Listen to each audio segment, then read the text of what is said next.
नमस्कार प्यारे विद्यार्थियों। पिछले वीडियो में हमने पढ़ा था कि भाई शाकंभरी के चौहानों के बारे में, और इनका जो शाकंभरी के चौहान होते हैं उनका अंतिम शासक होता है जिसका नाम होता है पृथ्वीराज चौहान तृतीय। तो 1192 में मोहम्मद घोरी पृथ्वीराज तृतीय के राज्य पर आक्रमण करता है और उसको परास्त करके उसकी हत्या कर देता है। फिर इसके पश्चात मोहम्मद गौरी क्या करता है कि अपने जो खास सेनापति होता है कुतुबुद्दीन ऐबक, उसके नेतृत्व में एक सेना अजमेर भेजता है और पृथ्वीराज जो चौहान होता है उसके सारे वंशजों को मारने का प्रयास किया जाता है। ठीक है, पर उनके वंशजों में से एक व्यक्ति जिसका नाम होता है गोविंदराज, वह किसी तरह से बच जाता है और कालांतर में वह 1194 मतलब 2 साल बाद ही रणथंबोर, ठीक है, वर्तमान में जो सवाई माधोपुर में स्थित है, तो रणथंबोर पर फिर से पुनः चौहान वंश की स्थापना करता है। तो चूंकि यह रणथंबोर में करता है इसलिए इन्हें रणथंबोर के चौहान कहा जाता है। ठीक है, तो प्यारे विद्यार्थियों, रणथंबोर के चौहानों का जो संस्थापक होता है, चौहान राज्य का जो संस्थापक होता है, उसका नाम होता है गोविंदराज। तो इसने रणथंबोर पर चौहान वंश की स्थापना की थी।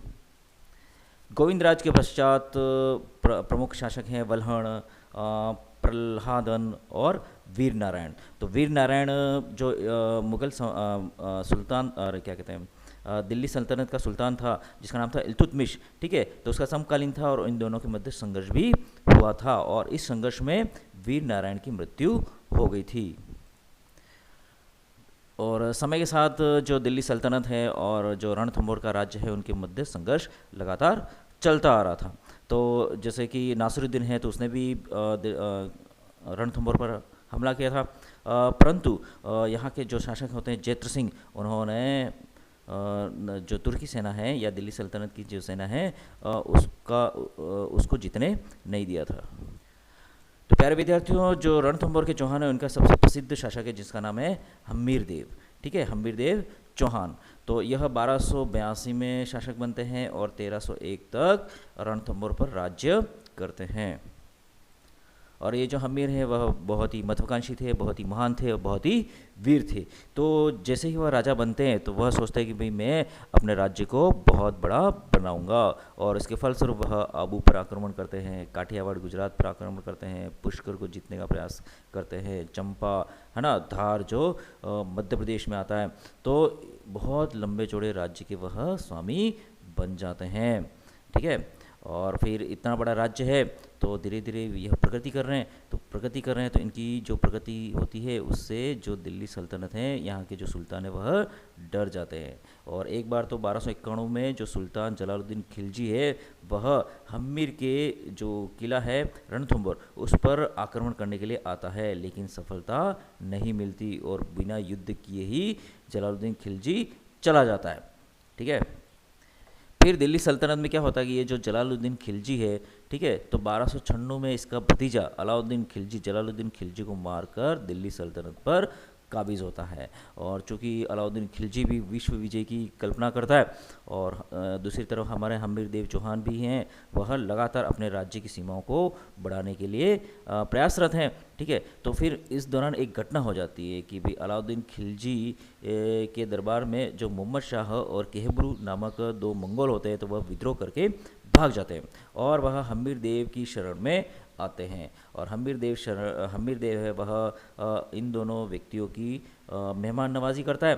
तो इस बात का पता अलाउद्दीन खिलजी को लग जाता है और फिर वह हम्मीर देव को कहता है कि देखो 2 हमारे विद्रोही हैं जो कि आपके राज्य में आ गए हैं, तो आप इनको पकड़कर हमारे हवाले कर दो। तो हम्मीर कहता है कि देखो यार, ये तो मेरे मेहमान हैं, मैं इनके साथ गद्दारी नहीं कर सकता, मैं इनको यहाँ पे भेजूंगा नहीं। तो इस बात से क्या होता है कि अलाउद्दीन खिलजी होता है वह नाराज़ हो जाता है और कई बार समझाने का प्रयास करता है हम्मीर देव चौहान को कि देखो इनको भेज दो, नहीं तो लड़ाई होगी। लेकिन हम्मीर देव है वह वचन के पक्के होते हैं और वह किसी मजबूर को ना जानबूझ के मौत के मुंह में ढकेलना नहीं चाहते, तो वो मना कर देते हैं। तो फलस्वरूप क्या होता है कि अलाउद्दीन खिलजी और हम्मीर देव चौहान के मध्य लड़ाई होती है। तो 1301 में अलाउद्दीन, एक तरफ अलाउद्दीन की खिलजी की सेना है, दूसरी तरफ हम्मीर देव की सेना है और इन दोनों सेनाओं के मध्य भयंकर युद्ध होता है। और हम्मीर देव चौहान की जो राजपूत सेना है वह मजबूती के साथ अलाउद्दीन की सेना का मुकाबला करती है, परंतु अलाउद्दीन खिलजी हम्मीर के जो 2 मेन सेनानायक होते हैं, एक तो रणपल रणमल और रतिपाल, ठीक है। तो इनको क्या करता है कि भाई खरीद लेता है, इनको रिश्वत दे देता है और रणमल और रतिपाल अपने स्वामी हमीर देव चौहान को छोड़कर किसके साथ मिल जाते हैं, अलाउद्दीन खिलजी के साथ मिल जाते हैं। और फलस्वरूप ये क्या करते हैं, चुपके चुपके किले का दरवाज़ा खोल देते हैं।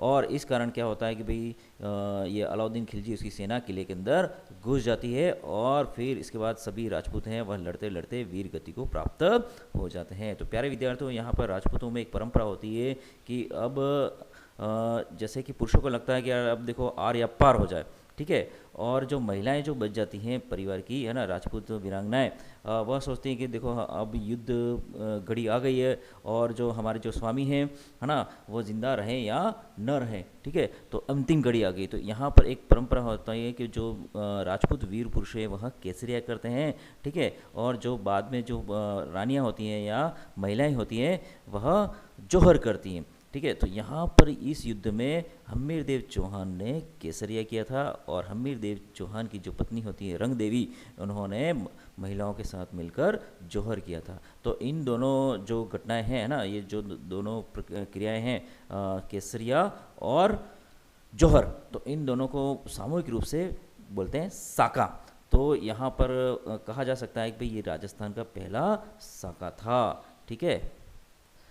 तो इस तरह से ये राजस्थान के पहले साके में हमीर देव चौहान है वह लड़ते लड़ते वीरगति को प्राप्त हो जाते हैं और अलाउद्दीन खिलजी का रणथंभौर पर अधिकार हो जाता है।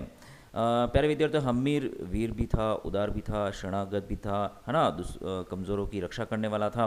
तो बहुत से इसमें अंदर गुण थे, लेकिन यही गुण उसके लिए क्या हो गए, भारी पड़ गए। इनके एक कवि थे नयन चंद्र सूरी ने हमीर महाकाव्य, ठीक है, और जोधपुर के हमीर रासो एवं चंद्रशेखर के हमीर हट नामक ग्रंथों से हमीर की शौर्य की जानकारी मिलती है, ठीक है। तो यहाँ पर जो ध्यान देने योग्य बात यह है कि नयन चंद्र सूरी ने तो क्या लिखा है, हमीर महाकाव्य, जोधराज ने लिखा है हमीर रासो और चंद्रशेखर ने लिखा है हमीर हट। तो ये जो हमीर देव चौहान है उस पर 3 ग्रंथ लिखे गए, एक तो हमीर महाकाव्य लिखा गया, जोधराज द्वारा हमीर रासो लिखा गया और चंद्रशेखर द्वारा हमीर हट लिखा गया, ठीक है।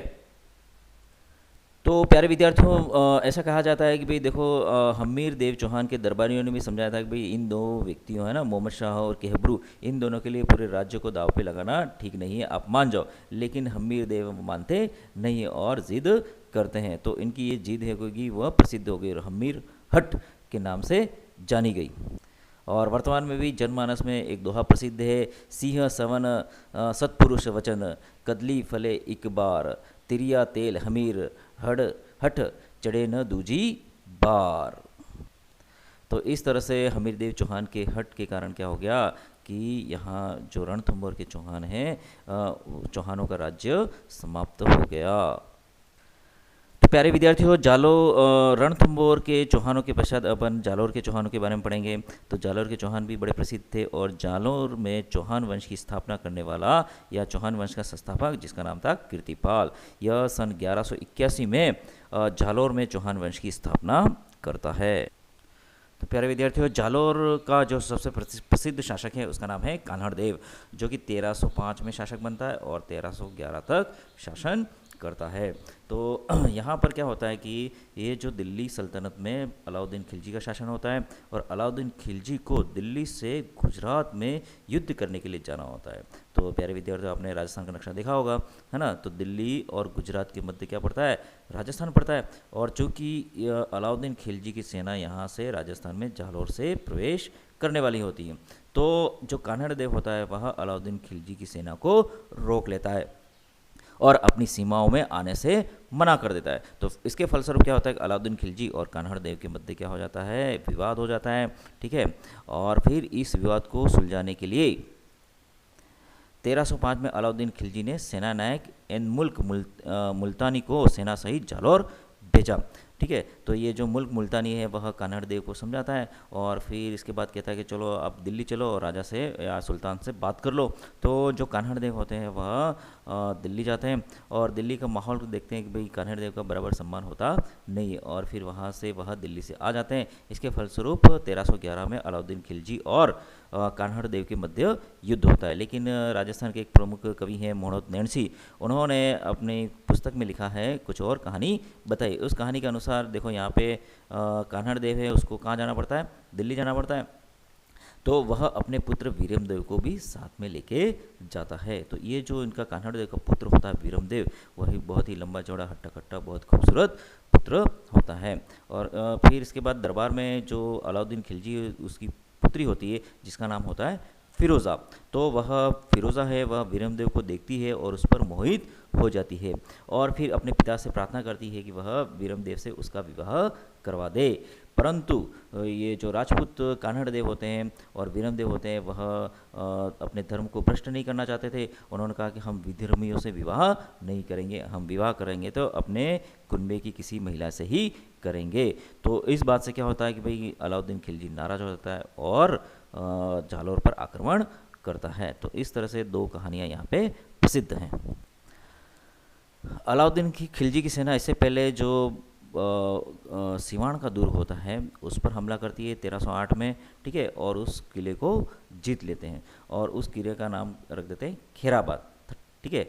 और जो एक व्यक्ति होता है कमालुद्दीन गुर्ग, उसको वहाँ का प्रशासक नियुक्त करते हैं। इसके बाद 1311 में अलाउद्दीन खिलजी और कान्हड़ देव के मध्य भयंकर युद्ध होता है और इस युद्ध में कान्हड़ देव की हार हो जाती है और वह लड़ते लड़ते वीर गति को प्राप्त हो जाते हैं। और जो राजपूत महिलाएं होती हैं उन्होंने जौहर, वो सब जौहर कर लेती। इस तरह से अलाउद्दीन खिलजी रणथंभौर के किले को भी जीत लेता है, सिवाना के किले को भी जीत लेता है, ठीक है, चित्तौड़गढ़ के किले को भी जीत लेता है और ये यहाँ पे 1311 में जो जालौर के किले हैं उसको भी वह जीत लेता है।